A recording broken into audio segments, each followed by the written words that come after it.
बहुत समय पहले की बात है। एक गांव में दो किसान रहते थे। एक का नाम चंदन था और दूसरे का किशोर। वो दोनों बचपन के दोस्त थे। उन दोनों में बहुत गहरी दोस्ती थी। चंदन बहुत ही मेहनती किसान था। वह हर दिन सूरज उगने से पहले ही अपने खेतों में पहुंच जाता था और अपने खेतों का काम बहुत ही लगन और मेहनत से करता था। वही दूसरी ओर किशोर बहुत ही आलसी व्यक्ति था। वह सारा दिन आराम करने और गपशप करने में ही बिता देता था। लक्ष्मी, मेरा खाना बांध दो। आज मुझे खेतों में जल्दी पहुंचना है क्योंकि खेत का बहुत सारा काम पड़ा है। अजी, मैंने आपका खाना बांध दिया है। आप रुकिए, मैं अभी लेकर आती हूँ। ये लीजिए आपका खाना और टाइम निकालकर समय पर खा लेना। ठीक है बाबा, ठीक है, मैं टाइम निकाल कर खा लूँगा। और तुम बच्चों को स्कूल छोड़ आना। हाँ, मैं उन्हें स्कूल छोड़ दूंगी। आप उनकी चिंता मत कीजिए। आप खेतों में जाइए और मन लगाकर काम कीजिए और टाइम से घर आ जाना। आजी, सुनते हो? सूरज सर पे चढ़ आया है और आप वो के उठने का नाम ही नहीं ले रहे हो। सारा काम वैसा का वैसा ही पड़ा है। आपके आलसपन की भी हद है। अरे क्या हो गया भाग्यवान, इतना सुबह सुबह क्यों चिल्ला रही हो? अजी, चिल्लाओ नहीं तो और क्या करूं? सारा काम वैसे ही पड़ा है और आप हो के बिस्तर से उठने का नाम ही नहीं ले रहे हो। खेतों का काम करने नहीं जाना है क्या आपको?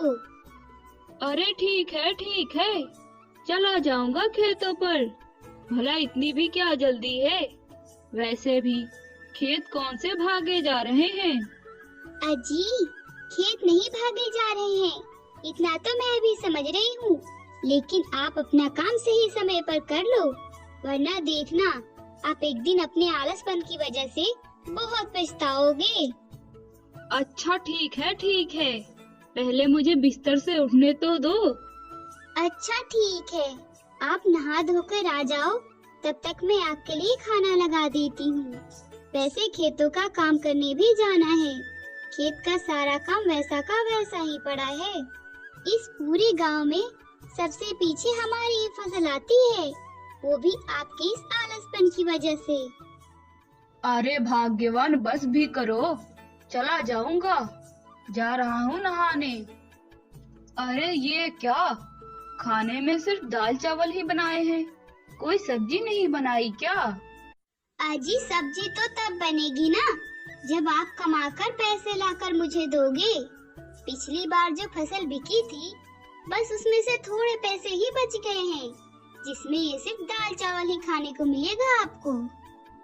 अगर आपको सब्जी चाहिए तो खेतों में ज्यादा मेहनत करके आपको पैसे लाने होंगे, तभी आपको सब्जी खाने को मिलेगी।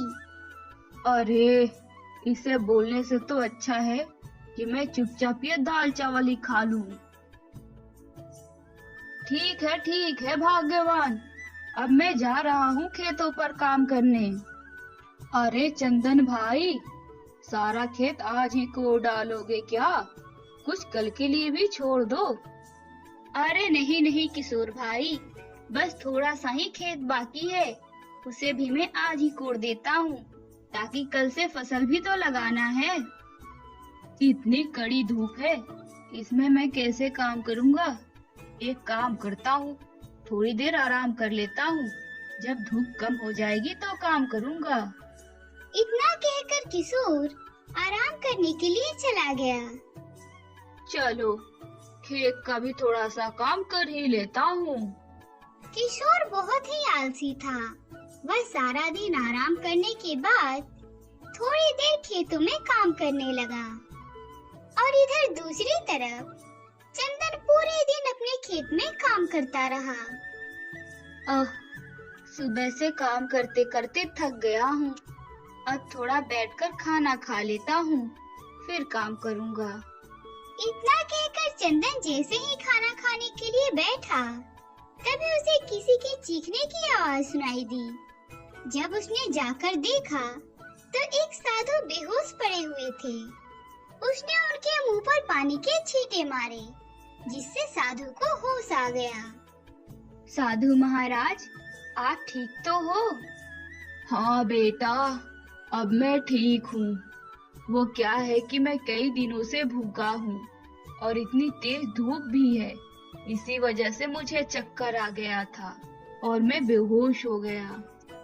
साधु बाबा, मेरे पास खाने को तो ज्यादा कुछ नहीं है, लेकिन मेरी पत्नी ने ये रोटी और सब्जी दिया है, आप इसे खा लो। अरे, ये चंदन के पास कौन है? लगता है कोई साधु बाबा है। चलो, चलकर देखना पड़ेगा। प्रणाम साधु बाबा। तुम्हारा कल्याण हो पुत्र। साधु महाराज, मैंने आपका आसन लगा दिया है, आप वहाँ बैठकर खाना खा लीजिए। लेकिन बेटा, मैं तुम्हारा खाना खा लूंगा तो फिर तुम क्या खाओगे? आप उसकी चिंता मत कीजिए, अभी मैं थोड़ी देर में घर जा रहा हूँ, तो घर जाकर खा लूंगा, आप ये खा लीजिए। चंदन अपने हिस्से का खाना साधु बाबा को दे रहा था। ये देखकर किशोर भी अपना खाना लाकर साधु बाबा को देने लगा। ये लीजिए साधु बाबा, मेरी पत्नी ने भी दाल चावल बनाए हैं, आप इसे खा लो, वो बहुत स्वादिष्ट खाना बनाती है। तुम्हारा बहुत बहुत धन्यवाद बेटा, तुमने मेरी भूख मिटाई। धन्यवाद की कोई जरूरत नहीं है साधु बाबा, ये तो हमारा सौभाग्य है कि आपने अपनी सेवा करने का मौका हमें दिया। बस आप हमें ये आशीर्वाद दो कि हमारी फसल इस बार बहुत अच्छी हो और हमारा परिवार सुख शांति से रहे। तुम दोनों को मेरा आशीर्वाद है, तुम्हारा परिवार सुख शांति से रहे, लेकिन इसके अलावा भी मैं तुम्हें कुछ देना चाहता हूँ। इसके बाद साधु बाबा अपनी पोटली से कुछ छोटे छोटे बीज निकालते हैं और उन दोनों को दे देते हैं। साधु बाबा, ये किस चीज का बीज है? क्या ये किसी फसल का बीज है? बेटा, ये कोई साधारण बीज नहीं है, बल्कि ये एक जादुई बीज है। इसे अगर तुम अपने खेतों में बोओगे और जो चाहोगे वही फसल तुम्हारे खेतों में तैयार होगा। साधु बाबा, हम आपके इस भेंट के लिए बहुत बहुत आभारी हैं। मैं इस बीज को अपने खेत में बो दूंगा और हर दिन इसे पानी दूंगा और बहुत ही मेहनत से इसे सींचूंगा। लेकिन साधु बाबा, ये बीज अगर जादुई है तो फिर हमें इन पर मेहनत करने की क्या जरूरत है? बेटा, एक बात हमेशा याद रखना, जादू भी उसी पर काम करता है जो उसकी कदर करता है। ये बीज अपने आप में शक्ति रखता है, लेकिन अगर तुम इन्हें सही देखभाल नहीं दोगे तो तुम्हें इनसे कुछ भी नहीं मिलेगा। और यदि तुम उसे प्यार और मेहनत से सींचोगे तो ये तुम्हें फल देगा। जी साधु महाराज, मैं समझ गया, मैं इसे बहुत ही प्यार और मेहनत से सींचूंगा। ठीक है बेटा, तब मैं चलता हूँ। साधु इतना कहकर वहाँ से चले गए। किशोर और चंदन अपने घर की तरफ निकल पड़े। तभी रास्ते में वो दोनों आपस में बात करते हैं। किशोर, साधु बाबा ने कहा है कि ये बीज कोई मामूली बीज नहीं है, हमें इसे मेहनत और प्यार से सींचना है। मैं तो कल ही इसे अपने खेत में बो दूंगा और बहुत ही प्यार और मेहनत से इन्हें सींचूंगा। अरे चंदन, जब ये बीज जादुई है तो हमें रोज रोज इसे पानी देने की क्या जरूरत है, और भला हमें इस पर मेहनत भी करने की क्या जरूरत है? ये तो खुद ही उग जाएंगे और हमें फल देंगे। अरे किशोर, तुमने सुना नहीं, साधु बाबा ने क्या कहा? जो भी इन्हें मेहनत और प्यार से सींचेगा ये उसी को फल देंगे। मैं तो इन्हें बहुत ही प्यार और मेहनत से सींचूंगा, क्योंकि मैं कोई भी रिस्क लेना नहीं चाहता। इतना कहकर वो दोनों फिर से अपने घर की तरफ निकल पड़े। जब वे अपने घर पहुँचे तो दोनों ने अपनी अपनी पत्नियों को सारी बातें बताई। अजी, ये तो बहुत अच्छी बात है, आपको साधु बाबा नहीं बल्कि खुद भगवान हमें मिले थे। उन्होंने जैसा कहा है आप वैसा ही करना। हाँ लक्ष्मी, तुम बिल्कुल सही कह रही हो। साधु बाबा नहीं बल्कि खुद ईश्वर हमें मिलने के लिए आए थे और वो चाहते हैं कि मैं मेहनत करके अपनी गरीबी दूर कर दूं। साधु बाबा ने जैसा कहा है मैं वैसा ही करूँगा। आजी, ये तो बहुत अच्छी बात है जो साधु बाबा ने आपको जादुई बीज दिया है। अब आप बिल्कुल भी आलस मत करना और इन्हें फटाफट ले जाकर खेतों में बो देना और इन पर बहुत मेहनत करना ताकि हमारी भी फसल सबकी फसल की तरह बहुत अच्छी हो और हम उन फसलों को बेचकर अच्छे पैसे कमा लें। अरे ठीक है भाग्यवान, ये बीज कहीं भागे नहीं जा रहे हैं। मैं कल सुबह जाकर इन्हें खेतों में लगा दूंगा। लक्ष्मी, मैं खेतों पर जा रहा हूँ। वैसे आज साधु बाबा का दिया हुआ जादुई बीज भी मुझे खेतों पर लगाना है, तो हो सकता है मुझे खेतों में ज्यादा समय लग जाए। कोई बात नहीं जी, ये लीजिए आपका खाना और टाइम निकालकर सही समय पर खा लेना। ज्यादा देर तक भूखे ना रहना। अरे सुनते हो जी, उठ भी जाओ। आज आपको खेतों में बीज लगाने जाना है। आपने कल बताया था ना कि आपको साधु बाबा ने जादुई बीज दिया है। अरे हाँ भाग्यवान, मुझे सब कुछ याद है, कुछ भी भूला नहीं हूँ। तुम क्या बार बार मुझे याद दिला रही हो? चलो जल्दी से मेरा खाना लगा दो। हाँ लगा देती हूँ।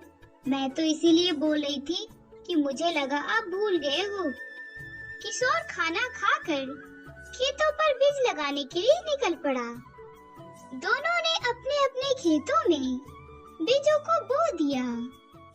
क्यों जी, खेतों का काम अच्छे से हो गया? हाँ भाग्यवान, खेतों का काम अच्छे से हो गया। मैंने सारे बीजों को खेत में बो दिया है और उनको पानी भी दे दिया है। दूसरी तरफ किशोर भी अपने घर पहुंचा। तब उसकी पत्नी ने भी कहा, अजी खेतों का काम अच्छे से हो गया, आपने बीजों को अच्छे से बो दिया। हाँ भाग्यवान, खेतों का काम अच्छे से हो गया। मैंने सारे बीजों को खेत में बो दिया है। बीजों को बोने के बाद आपने उन पर पानी नहीं दिया? अरे नहीं भाग्यवान, बीजों को पानी देने का टाइम ही नहीं बचा क्योंकि बीज बोते बोते ही शाम हो गई। लेकिन कोई बात नहीं, तुम चिंता मत करो, मैं कल सुबह जाकर उन्हें पानी दे दूंगा। लेकिन साधु बाबा ने तो कहा है कि उसे बहुत ही प्यार और मेहनत से सींचना है, लेकिन आप तो आलस कर रहे हो। ऐसे में भला वो बीज हमें कैसे फल देंगे? अरे भाग्यवान, तुम भी ना खामखाई टेंशन लेती रहती हो। अरे साधु बाबा ने कहा है कि वो बीज कोई मामूली बीज नहीं है, बल्कि वो तो एक जादुई बीज है, इसलिए तुम ज्यादा सोचो मत। चंदन अपने बीजों को हर दिन पानी देने लगा और उन्हें बहुत ही प्यार और मेहनत से सींचने लगा जैसे वो उसके बच्चे हों। तो वहीं दूसरी तरफ किशोर ने भी अपना बीज खेतों में बोया था, लेकिन वो उनकी अच्छे से देखभाल नहीं करता था, बल्कि पूरा दिन सोता ही रहता था, क्योंकि वो सोचता था कि वो बीज जादुई है, इसलिए उनमें फसल अपने आप ही अच्छे से आ जाएगी। ऐसे ही कुछ ही दिनों में चंदन के खेत में गोभी की हरी भरी फसल निकल आई, जो देखने में बहुत ही सुंदर लग रही थी। जब चंदन ने अपनी गोभी की फसल देखी तो वो बहुत खुश हुआ, क्योंकि उसके खेत में बहुत ही सुंदर सुंदर गोभी लगे हुए थे। वह खुशी खुशी अपने घर गया और अपनी पत्नी को सारी बातें बताई। उसकी पत्नी ने भी आकर देखा तो वह भी बहुत खुश हुई। अजी देखिए, आपकी मेहनत रंग लाई। हमारे खेत में कितने सुंदर सुंदर फूल गोभी हैं।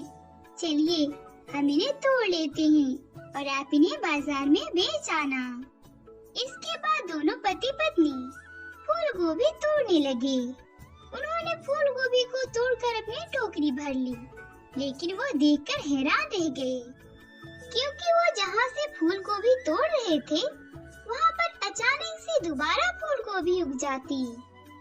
अजी देखिए, ये क्या, हम जहाँ से फूल गोभी तोड़ रहे हैं वहाँ पर एक नया फूल गोभी आ जा रहा है।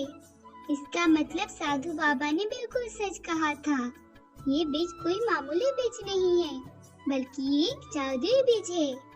ऐसे हमारे खेत से कभी फूल गोभी खत्म नहीं होगी। तो वहीं दूसरी ओर किशोर जब अपने खेत को देखने आया तो बहुत दुखी हुआ, क्योंकि उसकी अच्छे से देखभाल ना करने के कारण उसके खेत में केवल छोटे छोटे पौधे ही उगे थे। ये देखकर वो बहुत दुखी हुआ। अरे ये क्या, इनमें तो अभी तक फसल नहीं आई। लगता है उस साधु ने मुझसे झूठ बोला था। ये बीज तो मामूली बीज है।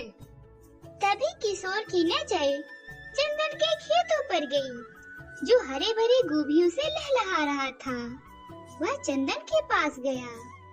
अरे चंदन भाई, उस साधु ने मेरे साथ धोखा किया है। तुम्हें तो असली बीज दे दिया, लेकिन मुझे नकली बीज दिया है उस साधु ने। अरे नहीं नहीं किशोर भाई, तुम बिल्कुल गलत सोच रहे हो।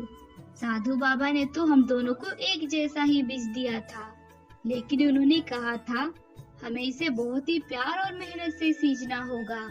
तो मैंने उनके कहे अनुसार इन बीजों को बहुत ही प्यार और मेहनत से सींचा है।